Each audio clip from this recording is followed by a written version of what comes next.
right, we are here with Homegrown Table Talk. I'm joined by 4 gentlemen here who can tell you a little bit more about pro rodeo. You can hear of rodeo, you understand the concepts, but these men live it as their passion. And I'm wanting to understand more about this from the ground up, the foundations of it. Why?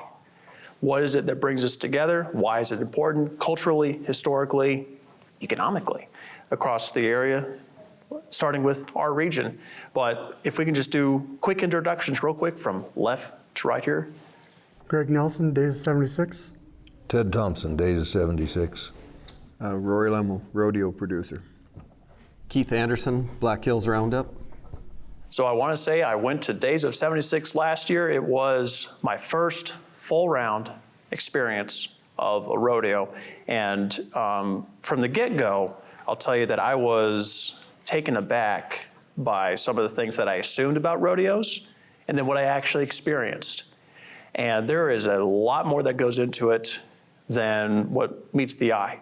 If you are just seeing a clip of it on TV or if you hear about it, can you describe to me the experience for someone who has never been, what it does for you personally going to and hosting, participating, talking about a pro rodeo? What does it do for you? Well, you know, it's an exciting thing for all of us, but I think that most of us have been involved in rodeo most of our life, in one way or the other. And so what people don't understand is that this just doesn't happen overnight. Meetings start the next day after your rodeo's over, and it keeps going, and it's draws from all over the community for volunteers and people like that. But just to be there, it's hard for me to go to a rodeo and actually sit and watch, being involved in helping putting it together and produce things. It's hard to sit in the stands and kind of watch things, but it's just part of you. You wake up and you're like, okay, it's rodeo. You go to the arena, you get things set up, you meet people that come. Maybe you only meet them once a year, but it's like Old Home Week when they come that one week, and you go to another rodeo and you meet some new people, and that's kind of what it is for me, is that family connection.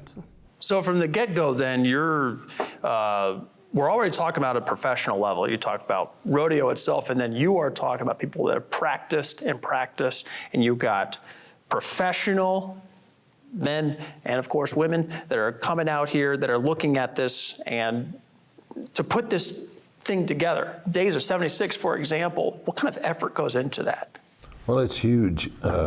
First of all, to get those professionals to come here, we have to have a good prize money, and we have to have good bucking horses and good bulls and good timed event stock, good ground for the barrel racing and the bucking horses, I guess. But and we got to have a great prize money. Those people are out making a living.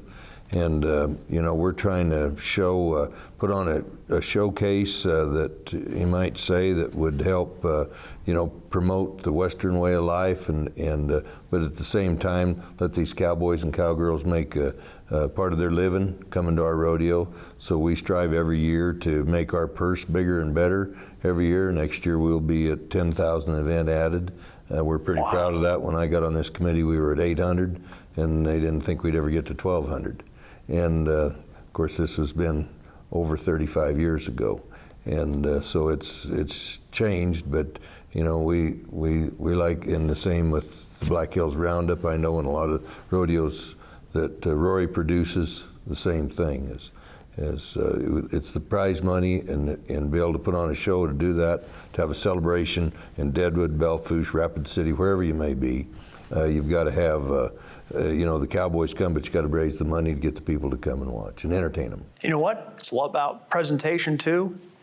Rory, what's it like being able to just sit and watch the scene come together, even at the first time you did, but then, maybe the 20th, the 100th time you come through? What's it like to sit and observe that come together? Well, rodeo's changed so much, and Ted just pointed it out. Rodeo started as who could break the horse the best, you know what I mean? And then you'd have to break the horse, rope the steer, right? The doctor. And we started refining it over the years. And, you can go to Belfouche, where Keith's from, and it's where they rode Tipperary. and you go to Deadwood and all the tradition and the Native American dancers and the whole Western culture, and it's great for the city folks to see what the country folks live, and they come together, and we live that each week throughout these great rodeos. And as Ted pointed out, now it's become such a professional game where these guys are independent contractors, right? So it's important. They're going to go where they got the best shot to win the money. Wow. So our job in Belle Fourche and Deadwood and Rapid City and all these great communities in South Dakota, get the prize money up, get the best livestock, put on a great show for the crowd. It's a great feeling. Rodeo has grown so much, and when you talk about economic impact to South Dakota and the Black Hills region, just with these rodeos right here, it's not just for the people in the stands. You say, wow. And a few years ago, Pro Rodeo signed on with the Cowboy Channel. So now we started having 10 and 20 million people watch your program, right? Wow. That's a total game changer. So if you're from the Black Hills and you're running the economic development or the tourism department in Deadwood, Rapid City, or Belle Fourche, it's not just about 5,000 people in the stands. You've got millions of people watching at home, and it's our job to showcase it. Keith, I want to touch on that subject. You got a place like Belle Fourche, Black Hills Roundup. What does that do for a region, you know, the northern Black Hills as what we would think of as a concentrated region? What's that do for things? Oh, it's huge for the economy in Belle Fourche. That's the biggest week of tourism, people in town all year long. And, you know, Belle Fourche depends on it. Deadwood's got tourism that helps out, but when the rodeo rolls into town, that town fills up huge. It's, you know, your local store owners that, you know, don't get much foot traffic during the roundup. People come. Just tracking online ticket sales, I think like back in the old days, Rory was talking, you know, a lot of them people were local or within a 100-mile radius, but now you can, at any of these local rodeos, you can look in the stands and they're from all over the world, different countries, not alone other parts of the state and the U.S. I mean, it's growing.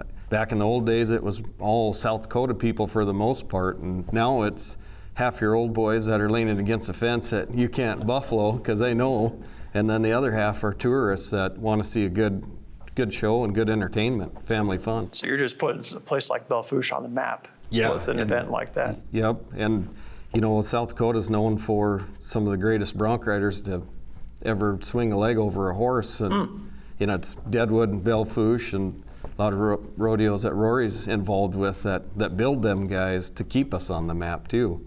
I want to talk more about that. We're going to talk more about that coming up here.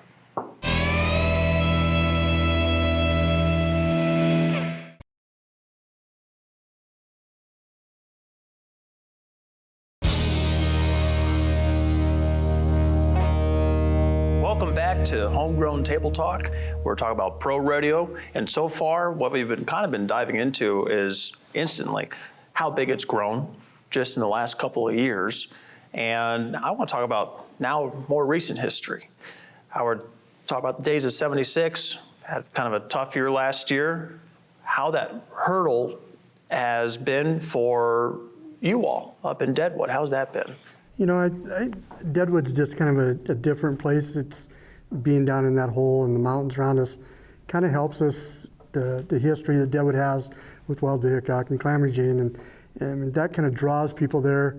People want to come, but that rodeo, you know, coming up on 100 years of celebration, you know, Belle Fourche has been 102, and Deadwood's now coming up on 100. A lot of great names have rode in Deadwood, you know, the Etbauers and Red Lemmel, and you can go on and on and on down the road. The Garretts and Olsons, they all have been there, and it's a big thing for Deadwood to be there, and I think that's why a lot of people come. It's definitely the prize money helps, but just coming to ride in that arena with the old buck and shoots and being in that valley of the mountains, just I think that's what a lot of contestants want to come and experience. That's something I wanted to ask because, you know, even as someone who didn't understand rodeos very much when I first got here, I knew going to Deadwood, there's this aura of history that you walk into. Is it intimidating to try and put on a rodeo in Deadwood, trying to make sure it goes right, that it represents that area well and that culture well. No, I feel like for both these areas, it's got to be, it's got to be intimidating almost. Well, maybe a little bit, but of course, the history just shows itself. And like Deadwood, we even built our own museum there. We'd started with just a pole shed that just had a few kept all our wagons in, and we have a huge collection, one of the largest in America. And we try to send everything up the street, but so all the history that falls and folds into that with our stagecoach robberies and all that, it isn't as difficult as it may seem from the people looking from the outside. I mean, you have to have a lot of volunteers and do that. But I want to reflect back, and you talked about difficulties last year. Deadwood, last year, we had the biggest rodeo we've ever had as far as entries, and I know Black Hills Roundup did, and I know some of Rory's events that were where we had rodeo, but our governor, we was blessed to have Governor Nome, step up and I remember they asked me and last year, and I was chairman last year, and they did an interview. You aren't going to rodeo in Deadwood, are you? And I said, well, unless I'm dead, you are. And anyway, we sold the most tickets we'd ever sold. We had the most people ever come to town. I don't think you could get a room. It was wild. And to finish it all off, the governor come and did our opening. I got her to come and do our opening for us on Saturday night. And that actually went viral. And by Thursday, one person filming, it had been shared 640-some thousand times. Wow. Even Governor Nome couldn't believe it. And it was very patriotic. We did the deal with Hadley, and maybe you was there, Rory, I don't know. But anyway, it was pretty cool. So it's moments like that gives us volunteers. As some of us been there, near 40 years. A lot of that's a reward for that whole thing, is to see those people all come together and do it for not only for the people, but also for the cowboys and the cowgirls. And I do believe it'll continue with these big numbers coming. And I'm sure, Keith, you've seen some of the similar things with Belle Fourche. I mean, I remember going to both, and I understand that, Belle Fourche has its own history. Yeah, it got started in 1919 as, to help the war effort through the Red Cross, and kind of, like Rory touched on, a bunch of guys got together and see who could ride the longest, and it's, going on 102 years now, and it's getting bigger and better. I mean, last year was challenging, but coming off the shirt tails of the 100th and COVID, you had to work extra hard to make it all work. But just like Ted touched on, it turned out good, and it's off to set records this year, looking at it now. And Rory, when I think of, rodeos and whatnot, once again, as someone who was just walking into it, okay, well, you're probably going to get someone from Texas and maybe from Wyoming, but these folks are coming from everywhere. I guess there's pride within each state about representing that particular state. And to me, that was something, believe it or not, something I did not know and I had to figure out by going. What's it like to be able to, bear witness and to announce that? Well, it's every state, you're correct. There's a lot of pride. There's a lot of pride in Texas. If you talk to Texans, they think they invented rodeo. And there's a little bit of a war between there and the rodeo in Arizona, who was the oldest. But everybody knows South Dakota. And whether you're Canadian or Australian, everybody's heard of Deadwood and Belle Fourche.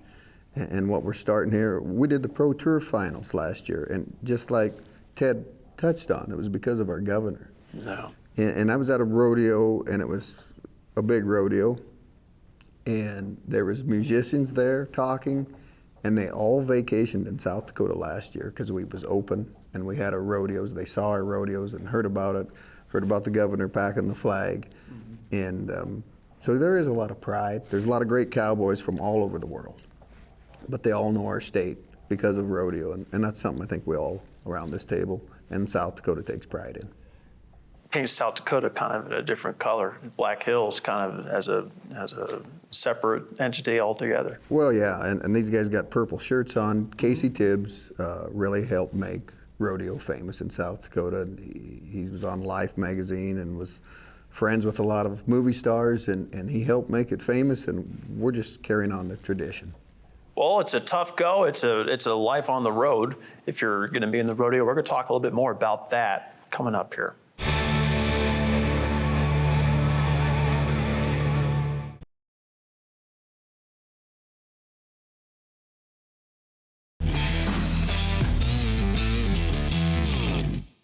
All right, welcome back to Homegrown Table Talk. I'm here talking about pro rodeo, and boy, we're kind of talking about the importance, and we can go on and on about how presidents have come to see it and movie stars, and it's just so ingrained in our culture. But really what makes it go, what makes the whole engine go, is the individual stories, the different people who have been a part of it.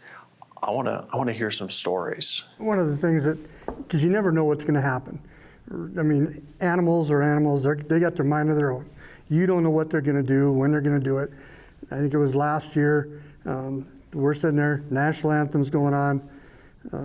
This Rodeo America's out there with the flag, and we have a bucking horse in the chute, and he kind of rears up, takes a turn, squats, and jumps over the chute gate, and now he's running around in the arena during the national anthem.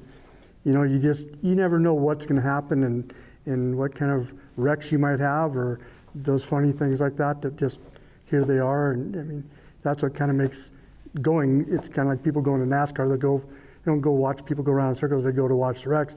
People come watch rodeo because you don't know what's going to happen. Animals they're going to buck or they're going to run, and you don't know what's going to happen. It's one individual against the other. So it's kind of fun to come and experience those things. Waiting for a fight in hockey. Yes. You know, one time I went, yeah. I can remember the time, Rory, you might have been there because I was there helping with the rodeo, and I think I was still entered too. But the time that we had 7 ambulance runs before we bucked the first bareback horse. And we actually, and you might have been there, but one of the committee men got bucked off in the grand opening, and then right behind that, one of the barrel racers got bucked off on the track, and they have to ambulance him out. And then an individual come in and decided to get wild, because I'd done a stunt a year or two before where I'd circled the arena with a hearse and during the grand entry, and he did it with a stagecoach and rolled a stagecoach. And ended up hauling 5 people off to the hospital. And I remember Todd Fox was winning the world in the bulldogging then, and he slapped me on the back and he said, "Turn my steer out, Ted." He said, "There's a bad air about this today." But we had a great rodeo, and we did have, I mean, just one of them things. That's rodeo, you know, you can have things happen, and we hadn't even bucked a horse yet. I think there's all kinds of stories you could bring up. For me, it was, again, when I was competing, and it was at the rodeo in Rapid City here at the stock show, and there was a great bucking bull named Mr. T. And the year before, he threw off a guy named Jim Sharp, who was the reigning world champion, and he had a shot to ride 20 bulls in a row, which is unprecedented. And he bucked Jim off. And Ty Murray had him in the short round, and I'll never forget. And it's before Ty Murray was really the superstar he became. He was just starting to be. Ty rode that bull, and he went over, and that was before cell phones, and he called Jim, who was back in Texas, and that's just the way cowboys are. I thought he was going to say, "Man, I rode him." He said, "Man, I couldn't get off after the whistle. How could you fall? How could you buck off that bull? He was easy." And I was sitting there going, that might be a bit much. But there's a lot of that in rodeo. There's good fun picking on somebody, but you'll never see another group of people that, if you're 90 points or if you're 7-9 in the calf rope, and they'll cheer for their buddies to beat them. That's just the way rodeo is. No. Yeah, you know, in Bell, I used to rodeo and give her up, got too old, but still know some of them guys that kind of won't give it up. And it's always good to see them and visit and tell old stories. And kind of to touch on a rodeo story for Bell, a couple years ago over the 100th, it was a muddy mess and had a calf scramble, so there's 100 kids out there. I bet we dug kids' boots and socks out of the arena for a week after that. There must have been 50 different lone boots, and it's just stuff like that. I don't know, you kind of get a little overwhelmed and stressed out before everything happens, and it all comes together and makes great stories, and you get to see your friends and tell Wild Westies and point out when you might have done something dumb. They got to remind you that all the time, right? You touch on something important, is that the rodeo is going somewhere. It has changed. There's challenges that come with it. We are entering a modern era, but now you have these events that not only bring you back, but you are incorporating the things that make the rodeo great now and where it's going, where you got professionals that are going around the country doing this now. And and the thoughts about the stories you're telling me, you never hear about, the commissioner, Roger Goodell of the NFL, going out to the middle of the field and then getting bucked off a bull and being told, you don't hear stuff like that. Rodeo seems to me is a different genre that encompasses not only a history of an entire section of our country, but it is bringing together a story of individuals who came together in 1919, to gather support, and you were talking about people who came together from long distances to do something that they loved, and that makes it interesting and makes it different than something else that you might see. What you won't see at a professional rodeo is somebody kneeling and not taking his hat off. And we start every rodeo with a prayer and national anthem, and that is throughout our sport. And I don't care if it's 4-H, junior high, high school, college, or professional rodeo. We're Americans and Canadians and people that respect the people that fought and died for our country. Amen. And that's what you'll see at a rodeo if you come to a rodeo. One other thing about rodeo, it's a family affair. And a lot of these, we all growed up as kids going to rodeos, maybe participating or whatever we may have done. But our children did that, and our grandchildren are doing that. It's a tradition and a heritage, and it gets passed on. And a lot of these professional rodeo cowboys come to Deadwood, they bring their entire family, and they spend the week. They might be working Cheyenne at the same time, but they'll come and stay because they can vacation with their family, and they don't just stay in Deadwood and just go to every rodeo performance. They may go to Mount Rushmore, they may go to Belle Fourche and hang out and go and tour around, and it's a great thing for our local economy for the state, but it's a family tradition, and Rory hit it right on the head too. It's patriotic, and they're God-fearing people. I'll tell you what, it seems as though all this is woven in, family, history, culture, country. You're bringing all those things into these events. I want to thank all of you for your time, for coming in to talk about this. Join us next time for Homegrown Table Talk.